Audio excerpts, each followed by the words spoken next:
They said the city was safe, but they were wrong. One man, haunted by a power older than time, awakened an army from the shadows. Streets turned to battlefields. Nightmares walked among the living. No one knew what was real, and no one could stop it. Tonight, the story of Hale, the soldier reborn, unfolds. Watch closely, if you dare. They found the room by accident. The hospital, abandoned since the end of the war, was scheduled for demolition. Workers moved through corridors rotted by rain and smoke, kicking aside rusted stretchers and shattered glass. Most of the hospital maps showed only 3 surgical wards, yet a young engineer noticed a faint outline behind a wall, as if another room had once existed there. Curiosity turned to unease when they broke the plaster and dust poured like ash. Behind it stood a sealed iron door, heavy and untouched by time. No hinges, no labels, only a blood-red number burned into the metal, Ward X.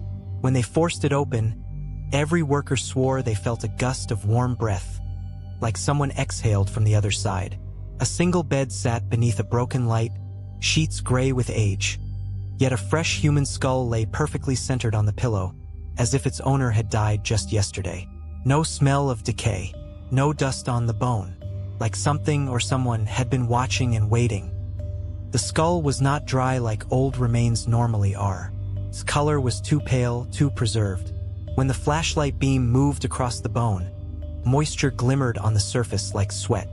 The workers argued human remains should have decayed decades ago. This was fresh. Impossible. Medical files scattered around the bed were faded but legible. One page stood out. Subject: the last survivor. Status: unstable. The report detailed a soldier who miraculously survived a blast that killed his entire unit. He arrived delirious, raving about voices in the walls and footsteps under the floor that followed only him. Doctors believed it trauma, until nurses began resigning, terrified by things they saw near his room at night. Then suddenly, all paperwork stopped, no discharge, no death certificate. Nothing. The next page was blank except for a handwritten note. Do not open Ward X. He's still alive in there, in a different way. The skull's eye sockets were hollow, yet workers swore they felt watched. One man approached, trembling, and gently lifted it. The moment his skin touched bone, his breath shuddered, and every light in the ward flickered violently. Shadows stretched along the walls like living veins. He dropped the skull, but it didn't fall. It hung suspended in midair for a heartbeat, then slowly turned toward him. The worker screamed, stumbling back as it hovered, empty eyes fixed on his soul. Just as suddenly, it fell to the mattress with a soft thump, as if nothing happened. But the damage was done. Something woke up. Footsteps echoed from the corridor, although no one was there. A faint whisper slithered through the room, too soft to understand yet clearly spoken.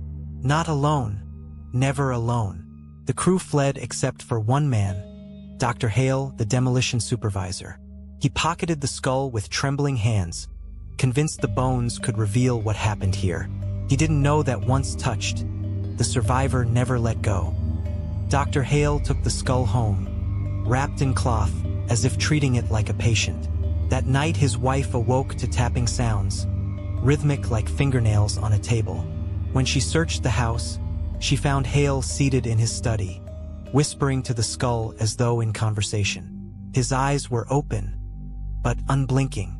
The room felt colder than the rest of the house. Every breath came out as frost. Suddenly Hale turned to her, voice hollow. He remembers everything. She fled, terrified. Hale remained, listening, nodding, to something only he could hear. Later, security cameras showed his chair rocking though he was completely still, as if another shape sat over him. At 3:12 a.m., he screamed loud enough to wake the street. When they burst inside, Hale was unconscious on the floor. His hair turned white. The skull now faced the door, jaw slightly open like it was smiling. Hale awoke in the hospital 2 days later. But this time he was the patient, just like the man from long ago. Nurses reported that he refused to sleep. Swearing voices whispered from inside his skull. Not his mind, his skull. Doctors ran scans expecting brain trauma. Instead, they found something impossible: a second pulse, a rhythm beating behind his eyes, in time with his own heart. When they questioned him, Hale only repeated one sentence over and over: "He's still here with me. He never died." They isolated him in a private room, but isolation changed nothing. Every night, monitors beeped irregularly, as if two hearts fought inside one body. On the fifth night, nurses found writing carved into the wall with something sharp: "The survivor wants out." Below it lay Hale, smiling just like the skull. While Hale remained hospitalized under strict observation, the police entered his house to investigate what had caused his breakdown. They expected to find medication or stress triggers. Nothing prepared them for what they actually found. The skull was missing. Not taken, not stolen, simply gone. Only a trail of dark, dried footprints led from Hale's study to the front door. Prints shaped like bare human feet, as though someone walked out of the house that shouldn't have been capable of walking. Neighbors later claimed they saw a figure outside just before dawn. No body, no flesh, only the silhouette of a man carrying something round beneath his arm. When detectives checked CCTV, the footage glitched each time the figure appeared, frames dissolving into static as though the camera was afraid to record it. Back in the hospital, Hale woke with a smile and whispered to terrified nurses. He found a new place to rest. 3 days after the skull vanished, strange activity shook the city's old morgue. Workers reported hearing tapping from inside sealed body lockers. One corpse was found sitting upright, eyes open, jaw broken as if it tried to scream. The skull was discovered there, resting on the chest of a fresh cadaver. The forensic team froze. None of them had transported it. No one touched it, but someone or something placed it there deliberately. When the lead examiner leaned close, cold air brushed his ear, and he heard a whisper. Not imagination, not hallucination. Actual words. "Let me finish what war began." Before he could react, every locker door flew open at once with a deafening metallic slam. Sheets rustled, toes curled, bodies shifted as if waking. Lights exploded into darkness. Paramedics found the staff unconscious, but the skull was gone again. Only one sentence was carved into the metal table with something strong enough to bend steel. "The survivor chooses a host." Back in the hospital, Hale began to change. His voice deepened, echoing like multiple tones speaking at once. He no longer recognized his wife. He asked to be transferred to Ward X, despite never being told the room's name. Doctors restrained him using heavy straps, but he only smiled and whispered, "You can't bind two souls in one body." One night, the cameras captured something impossible. Hale's reflection in the window moved a second later than he did, lagging, delayed, like two versions of him occupying different time frames. By morning, his heartbeat doubled. 2 rhythms, 2 lives. When the psychologist questioned him, he leaned forward and said with hollow calm, "He survived the war, doctor, but he never survived his mind."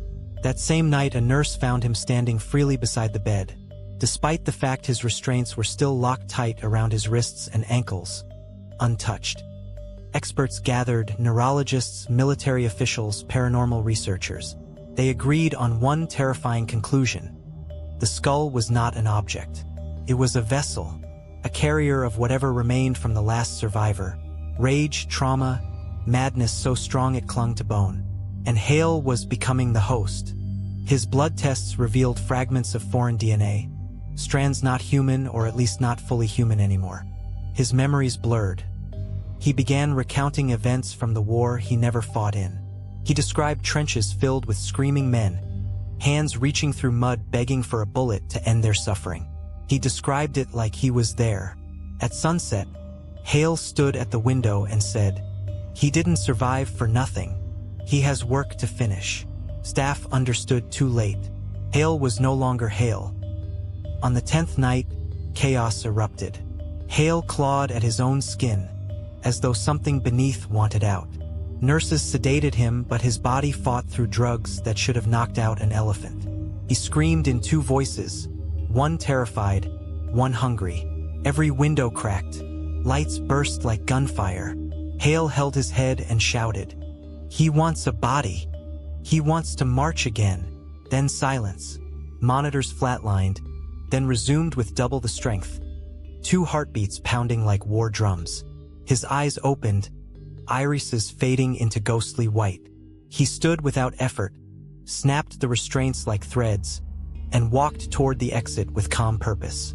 Staff backed away, powerless, watching 2 shadows move beneath his feet. One his, one not. The skull was no longer an artifact. It was a soldier reborn. Hale walked through the hospital doors barefoot, leaving no footprints, only frost.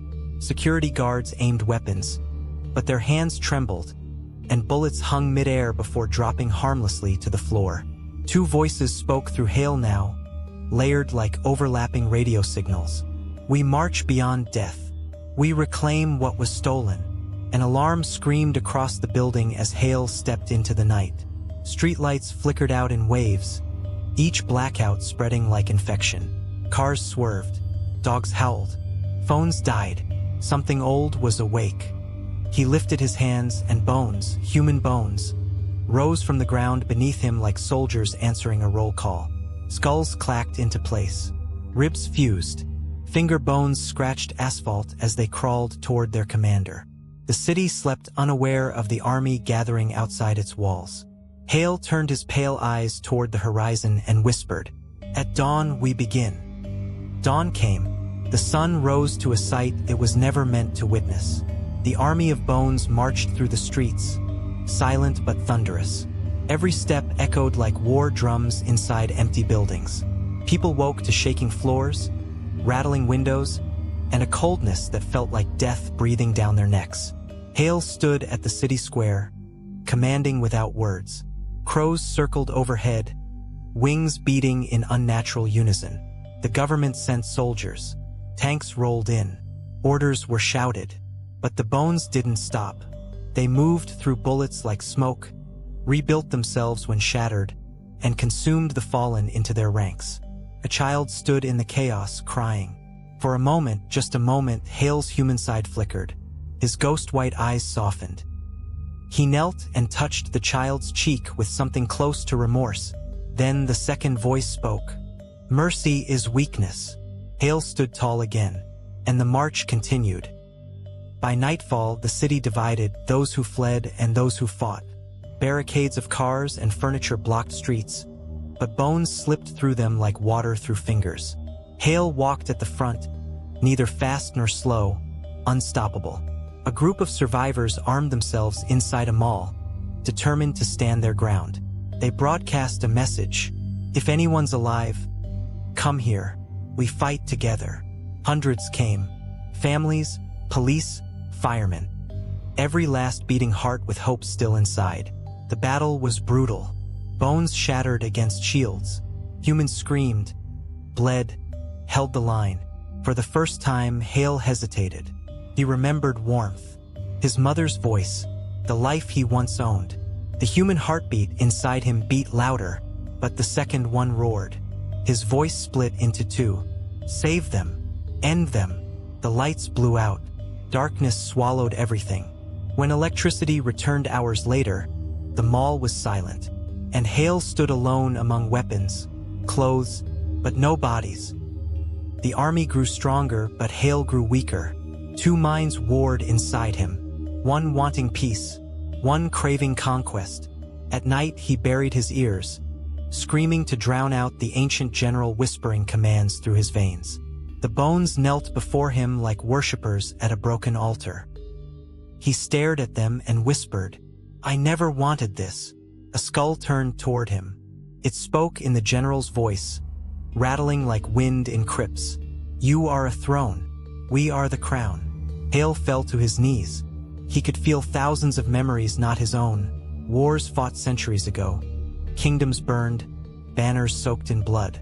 The general inside him wasn't just a soldier. He was a conqueror denied an ending. Light flickered in the sky like lightning trapped behind clouds. People prayed. Children hid. The world held its breath. And Hale, broken, shaking, stood once more, this time not as a man, not as a corpse, but as both. The sky dimmed at noon as if night had swallowed the sun. Animals fled. Birds fell dead mid-flight. Hale walked toward the capital, each step echoing like the countdown of history's final clock. His army followed, endless, rising from cemeteries like waves crashing on stone. Nations reacted, borders closed, nuclear codes armed. But how do you kill someone who already died? A broadcast interrupted every screen on Earth. Hale appeared, pale, hollow, carrying two shadows. He spoke in unified voice at last. One body, one war, one world. Missiles launched, cities burned, skies tore open like wounds. Yet Hale remained, untouched, unstoppable, until a single heartbeat cut through the chaos. Not his, not the general's. A new one, inside him, a third life forming. His lips trembled. For the first time, Hale was afraid. The world fell silent, and the story did not end. It simply held its breath, waiting for what that heartbeat meant. Inside Hale, the war raged on. Two voices had become three, the original human, one barely a whisper. Every street, every corner of the city was reflected in his mind. An endless battlefield. He could hear the screams of every life he'd touched, the cries of every child and adult who had died. He walked alone in a ruined cityscape, each step echoing through centuries of memories that were not his. In the darkest alley, he stopped. Something inside him snapped. For the first time, he felt fear. The general's voice argued with the human. "You are weak. We are inevitable. Let me go home." The human's plea was fragile, barely audible. But Hale's body trembled. His mind wavered, collapsing under the weight of centuries. In a moment of clarity, he realized that all the chaos, the army, the march, the war, was a reflection of the past. The world outside was still breathing. The world could survive. He whispered to himself, "Enough." Hale climbed to the roof of the tallest building, the wind whipping around him. The army of bones followed silently below, waiting for orders that would never come. He could feel the general's power, the centuries of hatred and strategy inside him, urging him to continue. But the human side, fragile, weak, tired, spoke one last time. "I don't want this anymore." Hale took a deep breath, feeling the weight of both lives pressing against his chest.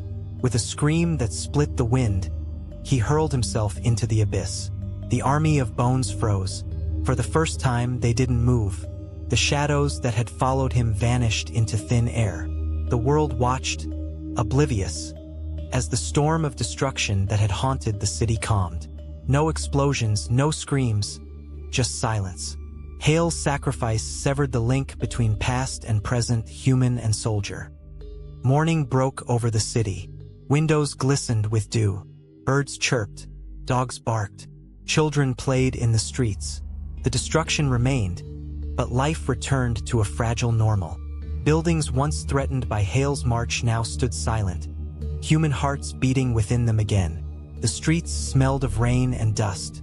People emerged cautiously, sensing that something had changed. Police and emergency workers found no trace of the army or the shadows. Only a single recorder, left on the rooftop, played a faint whisper. "Peace for now." The city exhaled. The past had been buried with Hale. Yet in quiet corners, some felt a chill, a reminder that history could awaken again. But life, ordinary, fragile, human, continued, and the world, scarred but breathing, moved forward. Newspapers printed tales of strange events, but no one could explain everything. The city whispered legends of a soldier who never lived, of a man haunted by centuries. Children dared each other to explore abandoned hospitals. Some claimed to see shadows moving in empty corridors. Old-timers spoke in hushed tones about bones that marched, eyes glowing in the night. Yet no one saw Hale again. His sacrifice became myth. Every survivor carried a memory of fear and awe. Some nights, when the wind whistled through buildings, people swore they heard a double heartbeat echoing in the distance. One human, one not. Life went on. Businesses reopened. Lovers met. Children were born. Yet in the quiet of a fading evening, the city paused for a heartbeat, as if remembering a ghost who saved it. Time healed the scars. Nature reclaimed streets. Grass sprouted through cracks. Birds nested in abandoned windows. Humans rebuilt, mindful but resilient. Hale's story faded into whispers, myths told by parents to warn or awe children. No one knew what became of him. His name lingered in memories, carried by those who had survived the nights of terror. Some claimed that on the anniversary of his fall, a cold wind would brush against their necks, reminding them that sacrifices are real and peace is fragile. The world, scarred but alive, exhaled, and somewhere in the fabric of reality, Hale's two souls, human and soldier, finally rested. The city, alive again, embraced the ordinary, fragile human life it almost lost. The nightmare had ended, for now the world could breathe.